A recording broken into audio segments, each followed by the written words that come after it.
Bonjour à tous et à toutes. Aujourd'hui, on se retrouve dans l'Ancien Testament, la Genèse, chapitre 6. Construction de l'arche de Noé. Lorsque les hommes eurent commencé à se multiplier à la surface de la terre, et que des filles leur furent nées, les fils de Dieu virent que les filles des hommes étaient belles, et ils en prirent pour femmes parmi toutes celles qu'ils choisirent. Alors l'Éternel dit: Mon esprit ne contestera pas toujours avec l'homme, car l'homme n'est que chair. Il vivra 120 ans.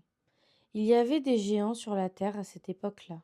Ce fut aussi le cas après que les fils de Dieu se furent unis aux filles des hommes et qu'elles eurent donné des enfants. C'étaient les célèbres héros de l'Antiquité. L'Éternel vit que les hommes commettaient beaucoup de mal sur la terre, et que toutes les pensées de leur cœur se portaient constamment et uniquement vers le mal. L'Éternel regretta d'avoir fait l'homme sur la terre et eut le cœur peiné. L'Éternel dit: J'exterminerai de la surface de la terre l'homme que j'ai créé, depuis l'homme jusqu'au bétail, aux reptiles et aux oiseaux, car je regrette de les avoir faits. Cependant Noé trouva grâce aux yeux de l'Éternel. Voici l'histoire de Noé. C'était un homme juste et intègre dans sa génération, un homme qui marchait avec Dieu. Noé eut 3 fils, Sem, Cham et Japheth.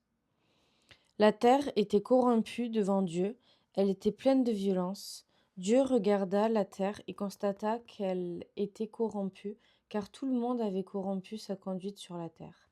Alors Dieu dit à Noé: La fin de tous les hommes est décidée devant moi, car ils ont rempli la terre de violence.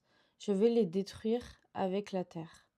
Fais-toi un bateau avec des arbres résineux. Tu disposeras cette arche en compartiments et tu l'enduiras de poids dedans et dehors. Voici comment tu la feras. L'arche aura 150 mètres de long, 25 de large et 15 de haut. Tu feras une ouverture à l'arche et tu la feras d'une 50aine de centimètres depuis le haut. Tu placeras une porte sur le côté de l'arche. Tu construiras un étage inférieur, un deuxième et un troisième étage. Pour ma part, je vais faire venir le déluge d'eau sur la terre pour détruire toute créature qui a souffle de vie sous le ciel. Tout ce qui est sur la terre mourra. Cependant, j'établis mon alliance avec toi.